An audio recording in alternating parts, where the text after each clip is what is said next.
Partnership ఉందా దీంట్లో? Message అంటే ఎవరు లేరు అంతే పర్మిషన్ వస్తాయి కదా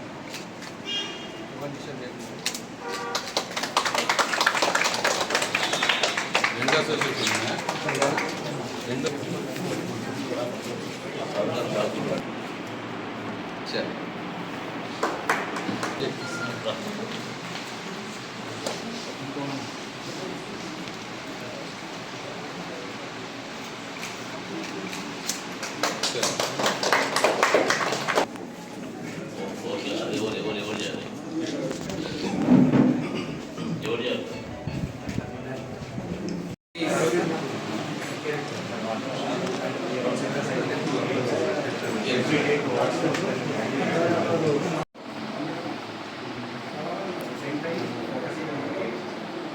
డిజిటల్ బోర్డ్స్ పెట్టుకుంటారు అది లేకుండా గవర్నమెంట్ మొత్తం డిజిటల్ బోర్డ్స్ పెట్టుకుంటూ కంటెంట్ వస్తుంది.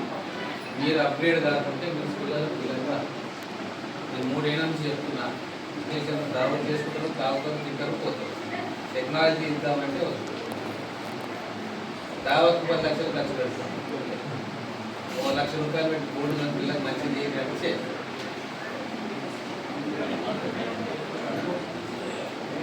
గవర్నమెంట్ స్కూల్ మొత్తం వచ్చింది. 3 ఏళ్ళ క్రితం చెప్పిన మొత్తం డిజిటల్ బోర్డ్స్ వస్తాయి గవర్నమెంట్ స్కూల్. మీరు తీసుకున్నట్టే ఎవరు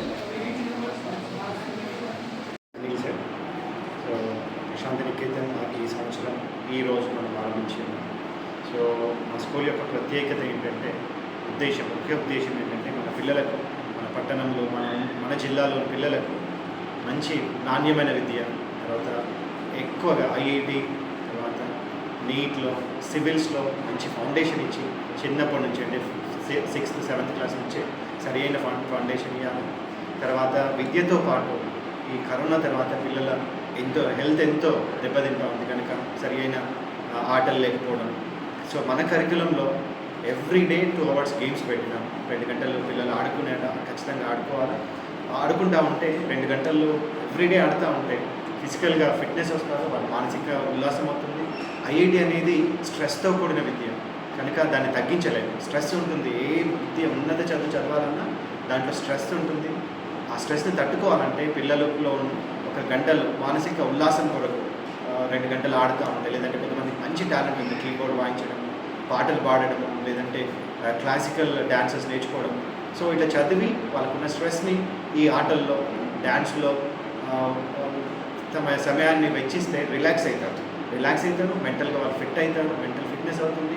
కమింగ్ డేస్లో వారు ఏ పరిస్థితుల్లో అయినా తట్టుకునే విధంగా తయారవుతారు.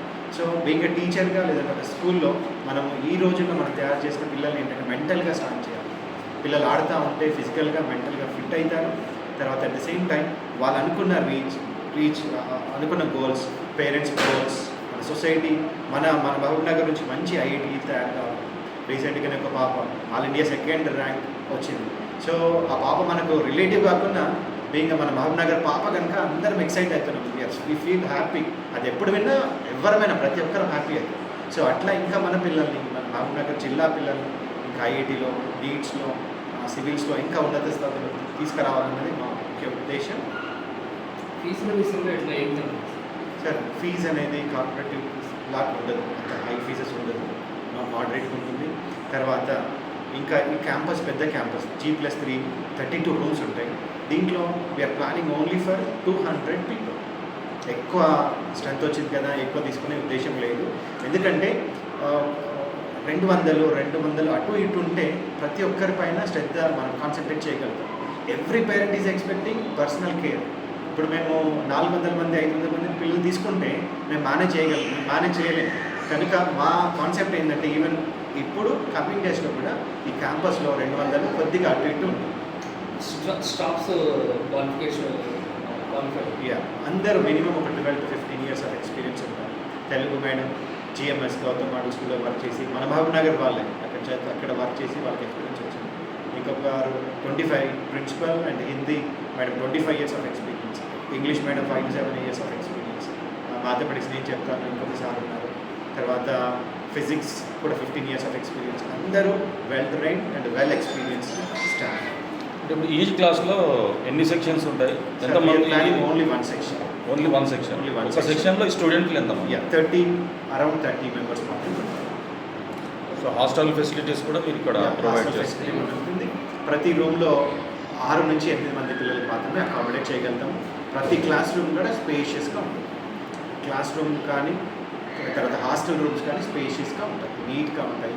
తర్వాత ప్రతి దానికి ఒక రూమ్ ఉంటుంది. మనం చాలాసార్లు పిల్లలు చెస్ ఆడుకోవాలంటారు, ఇంట్లో ఆడుకోలేరు, బయట ఆడుకోలేని పరిస్థితి. కనుక ఇక్కడ మన రెగ్యులర్ కరికులంలోనే చెస్ ఇంట్రెస్ట్ ఉన్న పిల్లలు, టాలెంట్ ఉన్న పిల్లలకి చెస్ మాస్టర్స్ పెట్టినారు, చెస్ నేర్పిస్తాం. కూచిపూడి కూడా నేర్పించాలనే తలలో చాలామందికి ఇంట్రెస్ట్ ఉంటుంది, కానీ డ్యాన్స్ మాస్టర్ దొరకకపోవడం. సో ఇక్కడ మన వాళ్ళు కూడా అవైలబుల్గా ఉంటారు. కూచిపూడి ఉంటుంది, తర్వాత డ్రాయింగ్ మాస్టర్స్ ఉంటారు, తర్వాత కీబోర్డ్ నేర్చుకోవాలంటే కీబోర్డ్ నేర్చుకోవచ్చు, తబలా నేర్చుకోవచ్చు. సో అట్లా వాళ్ళకి ఏ టాలెంట్ ఉంటే కరాటే ఉంటుంది, ఆ టాలెంట్లో వాళ్ళని చదువు విషయంలో కొత్త టెక్నాలజీని ఉపయోగిస్తుంది. ఖచ్చితంగా కొత్త టెక్నాలజీ ఉంటుంది. మనము బోర్డ్ టీచింగ్తో పాటు డిజిటలైజేషన్ ఉంటుంది. పిల్లలకి మెయిన్గా అన్నిటికంటే ఎక్కువగా బయోసైన్స్లో కానీ సోషల్లో కానీ ఈవెన్ ఇంగ్లీష్ ల్యాబ్స్లో కానీ వాళ్ళకి ఎక్కువ యూజ్ అవుతుంది. మనం కంప్యూటర్ బేస్డ్ లెర్నింగ్ కూడా ఉంటుంది, దాని సపోర్ట్ కూడా మనం తీసుకుంటాం. అంటే మీరు తర్వాత ఐఐటి గురించి చెప్తున్నారు, అంటే అది ఇప్పుడు 4th క్లాస్ నుంచే దాన్ని బేసిక్లో పెడుతున్నారు. యాక్చువల్లీ ఐఐటి ఫౌండేషన్ అనేది రైట్గా 6th క్లాస్ నుంచి స్టార్ట్ అవుతుంది. మనము 4th, 5thలో కనీసం ఒక మంచి మ్యాథమెటిక్స్ నేర్పిస్తే, అడిషన్, సబ్స్ట్రాక్షన్, మల్టిప్లికేషన్స్ దాంట్లో కన్ఫ్యూజన్ లేకుండా ఉంటే, వాళ్ళకి 4th, 5thలో మ్యాథమెటిక్స్ అనే భయం రాకపోతే, కొన్నిసార్లు ఏమవుతుందంటే భయపడడంలో, లేదంటే ఒక టీచర్ భయపెట్టిందంటే చిన్న క్లాస్లో 4th, 5th, 6thలో ఒకసారి ఏదైనా టీచర్ భయపెట్టిందంటే వాళ్ళకి అదే భయం కూర్చుంటుంది. వాళ్ళు ఎంత మంచి చదవగలిగినా కాన్ఫిడెంట్ లాస్ అవుతుంది. తర్వాత టీచర్గా మేము ఎంతమంది చెప్పినా, లేదంటే పేరెంట్ అమ్మ చదువుతావు, నాన్న బాగా చదువుతా అంటే కూడా వాళ్ళ కాన్ఫిడెంట్ రాదు. కనుక 4th, 5th నుంచి కూడా మనం వాళ్ళ భయాన్ని తీసేయాలని. ఈ సమాజంలో చదువులు అంటేనే ఒక ఆత్మహత్య కేంద్రాలుగా అయిపోతుంది. అటువంటి కేంద్రాలకు మీరు మన యొక్క ప్రశాంతని కేంద్రం పాఠశాల నుంచి ఏ విధంగా మెసేజ్? మీరు అడిగిన question now days it is facing sir. మీరు అన్న పాయింట్ ఎగ్జాక్ట్లీ కరెక్ట్. ఎందుకు అవుతుందంటే మనము పిల్లోని టాలెంట్ గుర్తుపట్టడం ఇంపార్టెంట్. ఇప్పుడు అందరికీ చదువు కాదు, మేము చెప్పేది 10th వరకు చెప్తాము, లాస్ట్ డే మేము వాళ్ళకి ఒకటి చెప్పి పంపిస్తాం. Life education is a part of life, education is not life. ఎందుకంటే చదువు లేని వారు రేపు అన్నాడు మా టీచర్స్ మేము అదే చెప్తాం, వాళ్ళు ఒక మంచి ఒక సొసైటీలో ఒక పాజిటివ్ సొసైటీ మీద పిల్లలకు ఒక మంచి 10th అయిపోయినాక పాజిటివ్ ఒపీనియన్ రావాలి. మనం టీచర్గా సొసైటీ అంటే వాడెట్లరా వీడెట్లరా తయారు చేయాలి. సొసైటీ మనకు హెల్ప్ చేస్తుంది. సొసైటీ మీద ఒక పాజిటివ్ ఒపీనియన్తో బయటికి పోవాలి పిల్లలు. అయితే లైఫ్ ఎందుకు స్ట్రెస్ ఫీల్ అవుతున్నారంటే వాళ్ళకి 24 గంటలు చదువుతారు. కొంతమంది పిల్లలు 24 గంటలు చదువుతారు, కానీ చదివితే ఏమవుతుంది అని చెప్పడం చాలా ఇంపార్టెంట్. ఇప్పుడు మనం ఐఐటి చేసినాం, దాని ఫ్యూచర్ ఏముంటుంది?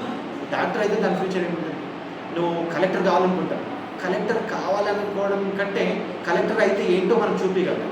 పేరెంట్గా కానీ టీచర్గా చూడు కలెక్టర్ అంటే ఇంత హోదా ఉంటుంది, అదో డిస్ట్రిక్ట్ మొత్తం హీ కెన్ రూల్ అంటే ఆయన ఒక్క మాట చెప్తే ఎవ్రీ ఆఫీసర్ షుడ్ ఒబే.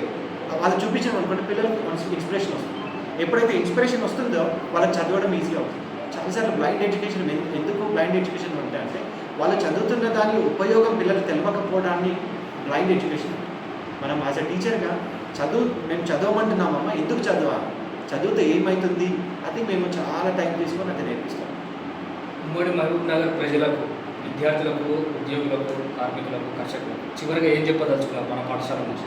దానికంటే ముందు మీకు ఇంకొక పాయింట్, దానికి ఆన్సర్ చెప్తాను. స్ట్రెస్ అవుతుంది, పిల్లలు ఆత్మహత్య కేంద్రాలుగా అవుతుందని అంటారు. కరెక్ట్, అది అక్కడక్కడ జరుగుతూ ఉంది.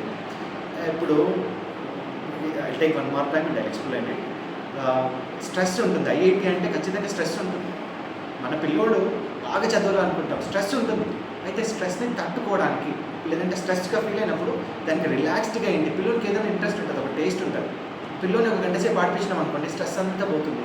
1 గంట ఆడితే బ్రెయిన్ డెవలప్మెంట్ అవుతుంది. బ్రెయిన్ గ్రోత్ పెరుగుతుంది. ఒక గంట గ్రౌండ్లో ఉంటే మన బ్రెయిన్కి కావాల్సిన ఆక్సిజన్ లెవెల్స్ అందుతుంది, అక్కడ బ్రెయిన్ గ్రోత్ అవుతుంది. రేపటికి మళ్ళీ పిల్లోడు రెడీగా తయారవుతాడు. ఈరోజు స్ట్రెస్ ఫీల్ అయిన పిల్లోడు ఈవినింగ్ కానీ మార్నింగ్ కానీ ఆటలు ఆడిపిస్తే నెక్స్ట్ డేకి మళ్ళీ ఫ్రెష్గా తయారవుతాడు. లేకపోతే 24 గంటలు చదవడం కొన్నిసార్లు 24 చదివినా ఉపయోగం రాదు. కొన్నిసార్లు పిల్లలు ఒక 2 గంటలు చదువుతారు, పర్ఫెక్షన్ ఉంటుంది. సో చదివే టైంలో చదివిపియాలా, ఆడే టైంలో ఆడిపియాలా. సో వాళ్ళకున్న ఇంట్రెస్ట్ను కూడా కొన్నిసార్లు ఇంకా టీచర్గా ఇంకా పేరెంట్గా పిల్లలకి ఏదంటే ఇంట్రెస్ట్ ఉంది, దాంట్లో మనం ఖచ్చితంగా ఒక 1 or 2 hours స్పెండ్ చేయాలి. అయితే మీరు అడిగిన క్వశ్చన్కి మనము నిజానికి ఒక ఉన్నత విద్య చదవాలంటే money is not a matter. Collector కావాలంటే మనీ అవసరం లేదు, డాక్టర్ చదవాలన్నా మనీ అవసరం లేదు. కానీ మనకున్న పరిమితులలో మన పిల్లలు ఎక్కడ కూడా ల్యాండ్ కారు. కానీ వాళ్ళకి కోచింగ్ ఇవ్వకపోవడం, సరి అయిన ప్రాపర్గా ఫౌండేషన్ ఇవ్వకపోవడం. సో ఎందుకంటే ఇప్పుడు మనం రిజల్ట్ చూస్తున్నాం, పేదింటి పిల్లలు టాప్గా తయారవుతారు.